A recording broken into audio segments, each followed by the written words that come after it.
Hello बच्चों, कैसे हो आप सब। आज हम स्टार्ट करेंगे क्लास 11th बायोलॉजी में यूनिट नंबर 3, जो कि कौन सी है, सेल स्ट्रक्चर एंड फंक्शन। और इस यूनिट में अपन सेल के बारे में स्टडी करनी है। सेल सेल सेल सेल क्या होती है, सेल के अंदर क्या क्या होता है, सेल डिवाइड कैसे करती है, वो सब अपन इसमें इस वाली यूनिट में करने वाले हैं। इस यूनिट में अपन को 3 चैप्टर करने हैं। सबसे पहले है चैप्टर नंबर 8, जिसमें अपन करेंगे cell the unit of life. उसमें अपन सेल के स्ट्रक्चर के बारे में अच्छे से समझेंगे। सेकंड चैप्टर है चैप्टर नंबर 9, जिसमें अपन करेंगे बायोमोलिक्यूल्स, मतलब सेल के अंदर कौन कौन से ऑर्गेनिक कंपाउंड होते हैं उनके बारे में अच्छे से स्टडी करेंगे। ठीक है। फिर चैप्टर नंबर 10, इसमें अपन देखेंगे कि एक सेल जो है वो डिवाइड कैसे होती है, माइटोसिस क्या होता है, मियोसिस क्या होता है, वो सब। ठीक है। एक डेफिनेशन करते हैं, फिर अपन चैप्टर स्टार्ट करते हैं, जो कि है साइटोलॉजी। साइटोलॉजी, साइटो मतलब तो सेल, और लॉजी का क्या मतलब होता है, टू स्टडी। इसका मतलब बायो की इस ब्रांच में अपन किसके बारे में स्टडी करते हैं, सेल के बारे में स्टडी करते हैं। और क्योंकि आप सब जानते होंगे सेल की डिस्कवरी की थी रॉबर्ट हुक ने, तो रॉबर्ट हुक को फादर ऑफ क्या कहा जाता है, साइटोलॉजी कहा जाता है। तो स्टार्ट करते हैं अपना chapter number 8, cell the unit of life. जो सबसे पहले अपन को चीज करनी है वो ये करनी है कि सेल होती क्या है। तो अपन एक चीज जानते हैं कि जो अपनी किसी भी ऑर्गेनिज्म की जो बॉडी जो होती है, उसमें बहुत सारे ऑर्गन सिस्टम होते हैं। और वो बहुत सारे ऑर्गन सिस्टम को अगर अपन देखें तो वो किन से मिलकर बने होते हैं, ऑर्गन से मिलकर बने होते हैं। और उन ऑर्गन को अपन देखें तो वो किससे मिलकर बने होते हैं, टिश्यू से मिलकर बने होते हैं। और अगर उस टिश्यू में भी देखें तो क्या होती है, सेल होती है। इसका मतलब किसी भी ऑर्गेनिज्म का जो स्ट्रक्चर जो होता है वो किससे मिलकर बना होता है, सेल से मिलकर बना होता है। ये ठीक वैसे ही है जैसे एक दीवार जो होती है वो ईट ईट ईट करके पूरी दीवार बन जाती है, ठीक वैसे के वैसे कोई भी ऑर्गेनिज्म जो है सेल से ही बना होता है। बहुत सारी सेल के रिपीटेशन से ही क्या बनती है, किसी भी ऑर्गेनिज्म की बॉडी बनती है। सेल जो एक जैसी स्ट्रक्चर और एक जैसा फंक्शन परफॉर्म करती है उसे अपन टिश्यू कह देंगे, उस ग्रुप ऑफ सेल को। फिर वो टिश्यू का जो ग्रुप होगा एक पर्टिकुलर फंक्शन परफॉर्म करेगा, उसे ऑर्गन कह देंगे। और फिर जो ऑर्गन जिनका एक पर्टिकुलर लाइफ प्रोसेस फंक्शन जो होगा उसे अपन ऑर्गन सिस्टम कह देंगे। जैसे अपने स्टमक जो होता है, इंटेस्टाइन जो होती है, ये सब मिलकर क्या करते हैं, अपना फूड डाइजेस्ट करते हैं। बोले तो न्यूट्रिशन का और डाइजेस्टिव सिस्टम, डाइजेशन का काम करते हैं, तो डाइजेस्टिव सिस्टम बना देंगे। और सारे ऑर्गन सिस्टम मिलकर क्या बन जाती है, बॉडी बन जाती है। इसका मतलब सेल बेसिकली क्या है, स्ट्रक्चरल यूनिट है। एक चीज होगी। दूसरी, कोई भी अगर अपन फंक्शन देखे, कोई भी लाइफ प्रोसेस देखे, चाहे रेस्पिरेशन ले ले, चाहे न्यूट्रिशन ले ले, चाहे रिप्रोडक्शन ले ले, कुछ भी ले ले, वो सारे के सारे लाइफ प्रोसेस जो है एक पर्टिकुलर सेल करने के एबल होती है। और जनरली लास्ट में होते उसी में ही है। जैसे अपन डाइजेशन के दौरान जो फूड कंज्यूम करते हैं, वो फूड फाइनली डाइजेस्ट होकर जो स्मॉलेस्ट सिंपल फॉर्म होती है, जैसे कार्बोहाइड्रेट जो ग्लूकोज के फॉर्म में कन्वर्ट होगा, वो फाइनली कहां पर जाएगा, वो एक सेल के अंदर जाएगा। जो अपन एयर लेते हैं, अंदर की तरफ ब्रीथ इन करते हैं, वो ऑक्सीजन फाइनली कहां जाएगी, सेल के अंदर जाएगी। और वहां पर जाके फूड का ऑक्सीडेशन होगा, एनर्जी प्रोडक्शन होगा। रिप्रोडक्शन जब अपन करते हैं तो रिप्रोडक्शन में अपन क्या बनाते हैं, एक गैमेट बनाते हैं जो एक सेल होती है। वो गैमेट फ्यूज होते हैं, जाइगोट बनाते हैं, जो भी एक क्या होती है, सेल होती है। और उसी जाइगोट से पूरा ऑर्गेनिज्म बनता है। इसका मतलब सेल जो है वो ना केवल स्ट्रक्चरल यूनिट है, बल्कि वो फंक्शनल यूनिट भी है। स्ट्रक्चरल यूनिट कैसे है, क्योंकि उसी से ही पूरा स्ट्रक्चर बना हुआ है। और फंक्शनल यूनिट कैसे है, क्योंकि वहीं पर ही सारे फंक्शन जो होते हैं, लाइफ प्रोसेस जो होते हैं, वो परफॉर्म किए जाते हैं। The presence of this basic unit of life is key feature of living things.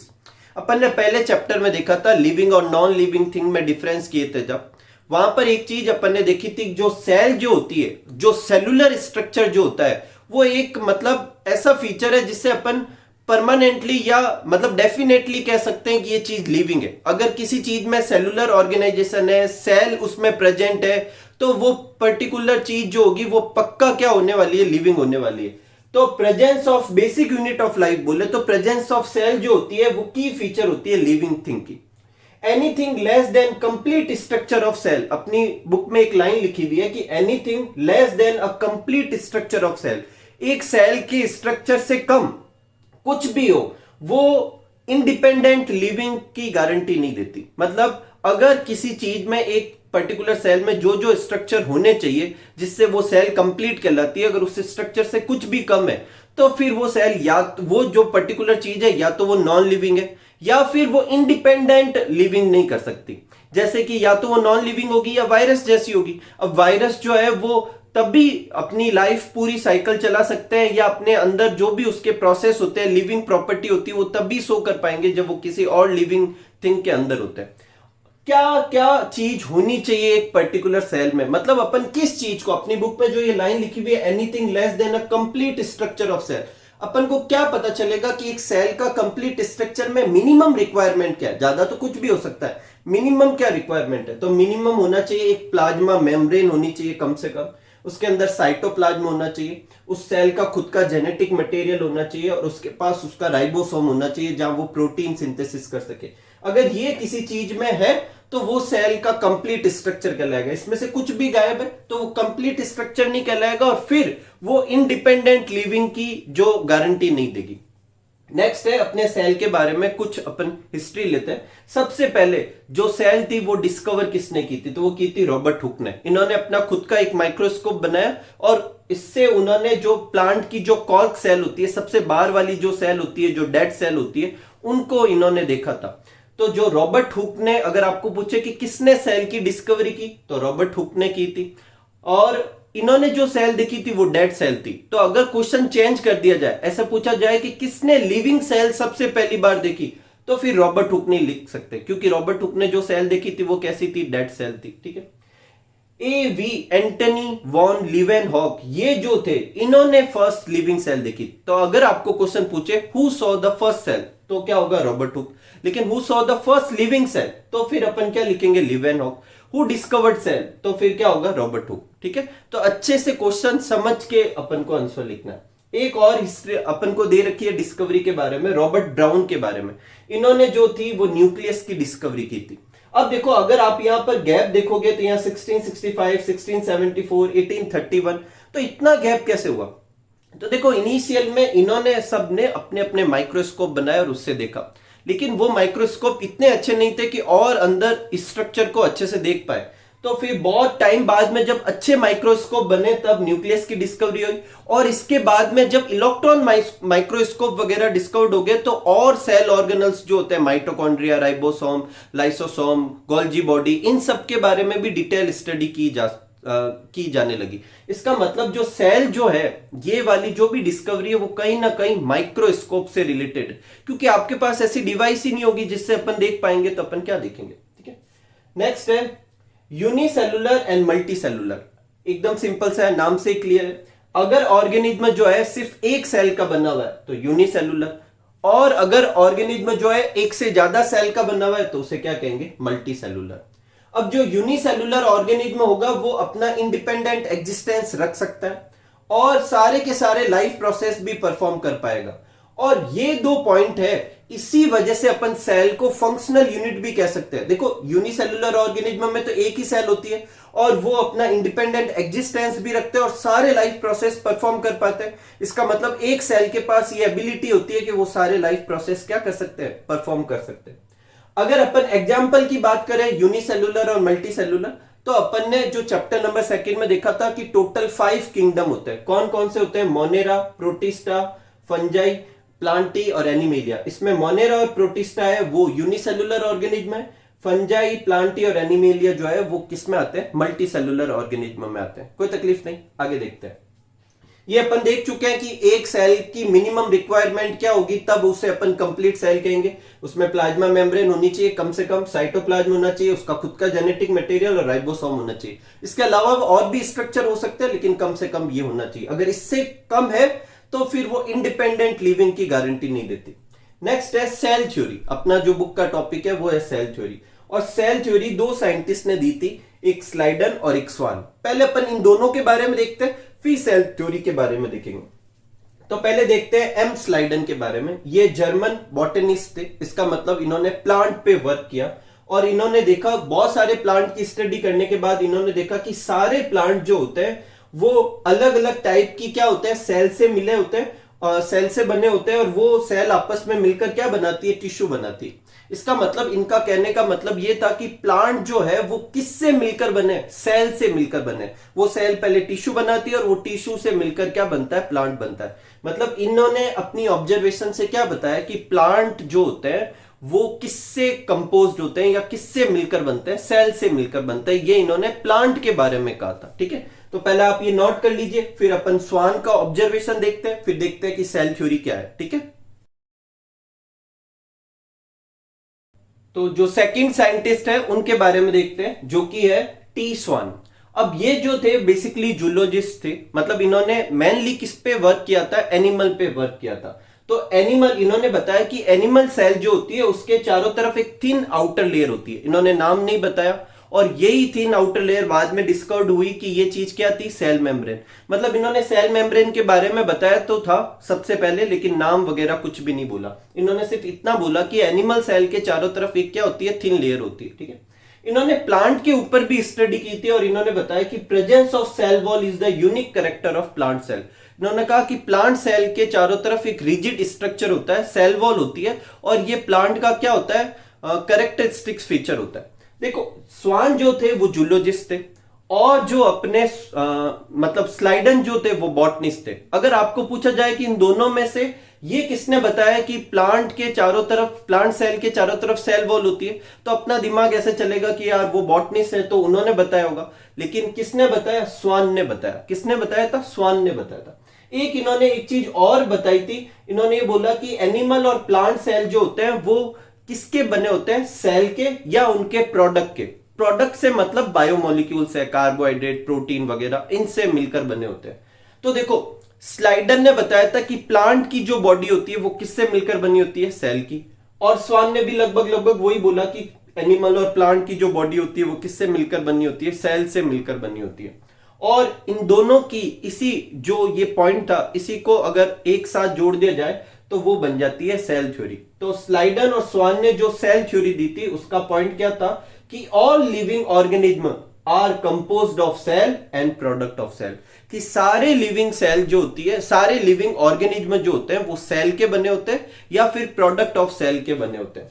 अब इसकी एक ड्रॉबैक है, अपनी बुक में लाइन दे रखी है कि ये तो बताते हैं कि सारे लिविंग ऑर्गेनिज्म सेल से बने होते हैं, लेकिन ये चीज ये नहीं बताती, ये थ्योरी ये नहीं बताती कि वो जो न्यू सेल बनेगी, जो सेल बनेगी वो कहां से आएगी, इसका आंसर नहीं देती।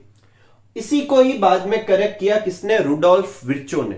इन्होंने एक सेंटेंस है, ओमिनस सेलुला ई सेलुला, और इसका इंग्लिश ट्रांसलेशन होगा कि new cell are formed from pre existing cell. मतलब जो नई सेल बनती है वो कैसे बनती है, जो पहले से जो सेल है उन्हीं से ही क्या बनेगी, नई सेल बनेगी। तो देखो, स्लाइडन एंड स्वान ने बताया था कि सारे ऑर्गेनिज्म जो है वो किसके मिलकर बने होते हैं, सेल से मिलकर बने होते हैं। और रुडोल्फ विर्चो ने बाद में एक पॉइंट बताया था, जो इनका ड्रॉबैक था, वो इन्होंने क्लियर किया कि जो न्यू सेल बनती है वो किससे बनती है, पहले से एग्जिस्टिंग सेल से बनती है। और इन पॉइंट को एक साथ करके नई सेल थ्योरी दी गई, मॉडर्न सेल थ्योरी दी गई, या फिर जो सेल थ्योरी अपन आज पढ़ते हैं वो फिर बाद में दी गई।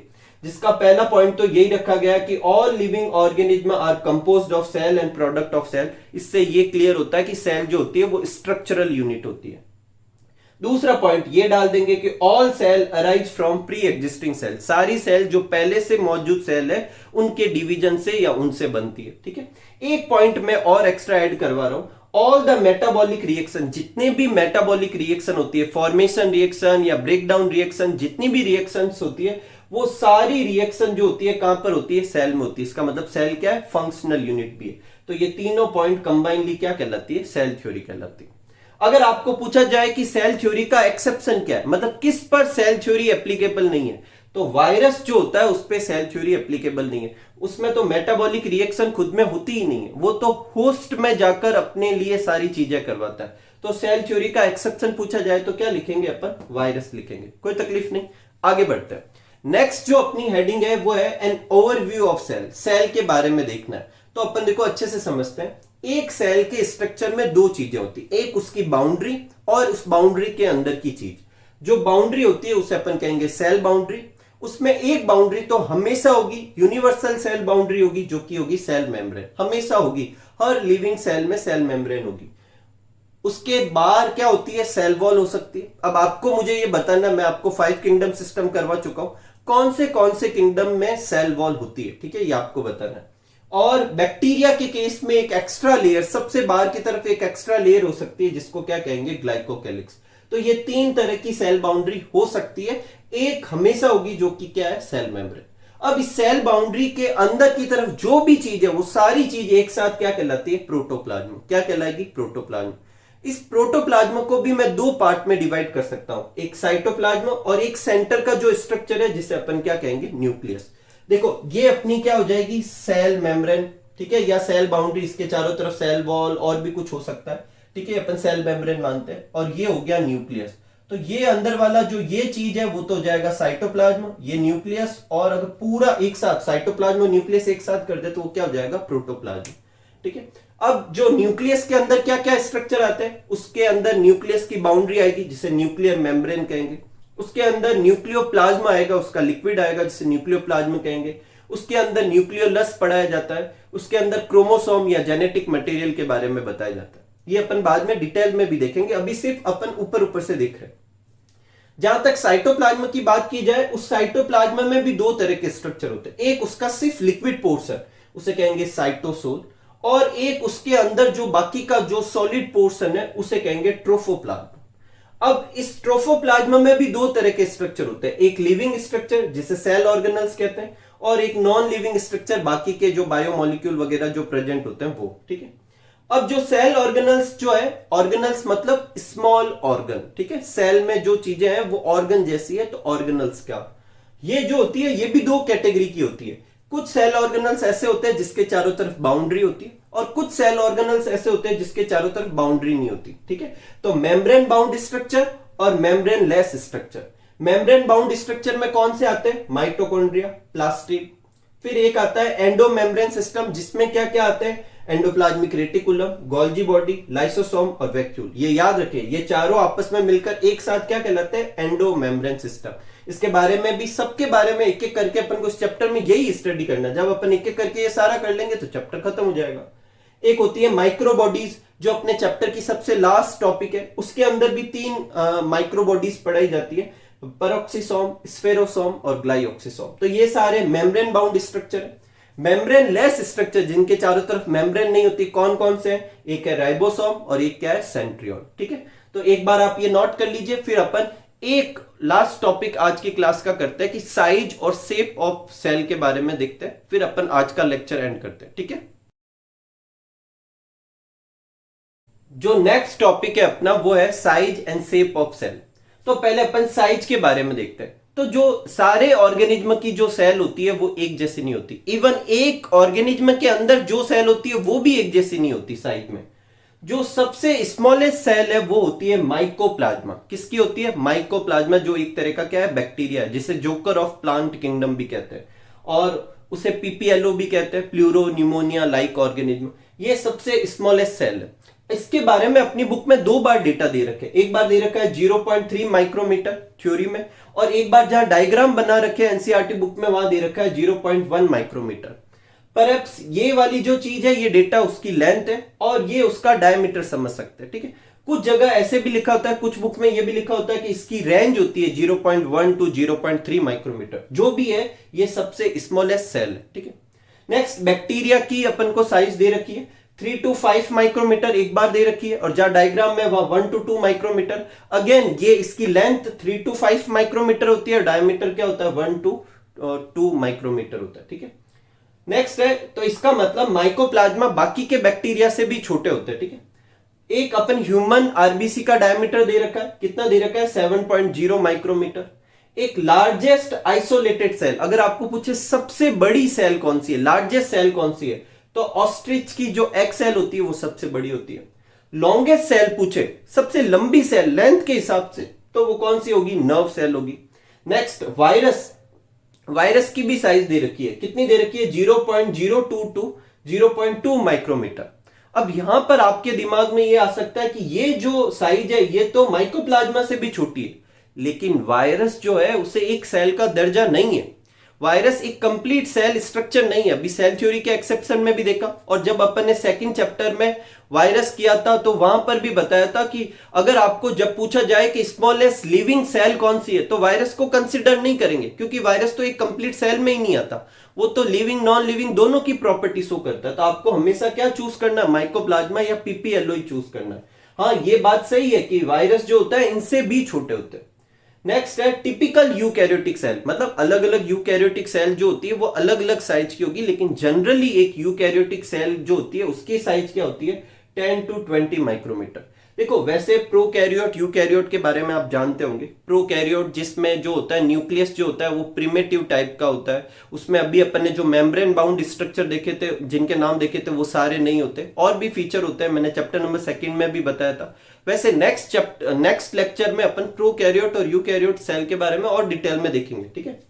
तो देखो यूकैरियोटिक सेल की जो रेंज होती है, जनरल रेंज होती है वो 10 to 20 माइक्रोमीटर, और बैक्टीरिया प्रोकैरियोट होते हैं और उसकी जो साइज है वो 3 to 5 माइक्रोमीटर। इसका मतलब ये तो डन बात है कि प्रोकैरियोटिक सेल की जो साइज होती है वो यूकैरियोटिक सेल से क्या होती है, बहुत कम होती है। तो अगर साइज के हिसाब से अरेंज करें तो वायरस सबसे छोटे, उससे बड़े प्रोकैरियोट, उससे बड़ा यूकैरियोट। तो अगर प्रोकैरियोट और यूकैरियोट में पूछा जाए तो प्रोकैरियोट छोटे होते हैं, और प्रोकैरियोट में भी सबसे छोटे कौन होते हैं, माइकोप्लाज्मा। इसलिए माइकोप्लाज्मा क्या कहलाता है, स्मॉलेस्ट लिविंग सेल कहलाता है। एक सेप के बारे में देखो, सेप भी अलग अलग होते हैं। अगर आप अभी भी साइज और सेप में कंफ्यूजन रखते हैं तो साइज मतलब बड़ा या छोटा, ये साइज होती है। सेप मतलब उसकी ज्योमेट्री कैसी है। तो अलग अलग सेल अलग अलग शेप की होती है। जैसे ह्यूमन आरबीसी जो होती है वो राउंड और बाई कॉनकेव होती है। कैसी होती है, बाई कॉनकेव, मतलब दोनों ही तरफ, ऊपर और नीचे तरफ कॉनकेव सरफेस होगी उसकी। डब्ल्यूबीसी जो होती है अमीबॉइड होती है। नर्व सेल जो होती है वो ब्रांच होती है। अगर आपने कभी नर्व सेल का स्ट्रक्चर देखा है तो कुछ ऐसे बनाया रहता है, ठीक है।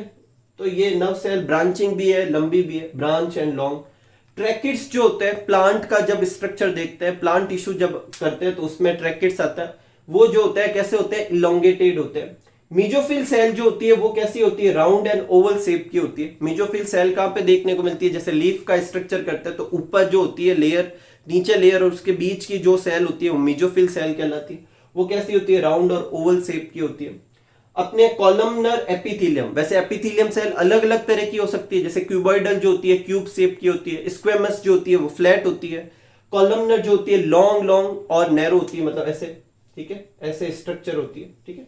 अपनी बुक में इन सारों के डायग्राम भी दे रखे हैं, मैं आगे की स्लाइड में ये सारे डायग्राम लगा दूंगा, वैसे आप बुक से भी देख सकते हैं, ठीक है। नेक्स्ट है अपना जो टॉपिक है वो है टाइप ऑफ सेल, जिसमें अपन को दो तरह की सेल करनी है, एक प्रोकैरियोटिक सेल और यूकैरियोटिक सेल, और इसके बारे में अपन डिटेल स्टडी नेक्स्ट लेक्चर में करेंगे। तो आज का वीडियो एंड करते हैं, मिलते हैं अगले वीडियो में। तब तक आप सब लोग इसको अच्छे से नोट कर लीजिए और अच्छे से समझिए। तो खूब सारा हार्डवर्क कीजिए, खूब खुश रहिए, खूब मस्त रहिए। Thank you for watching.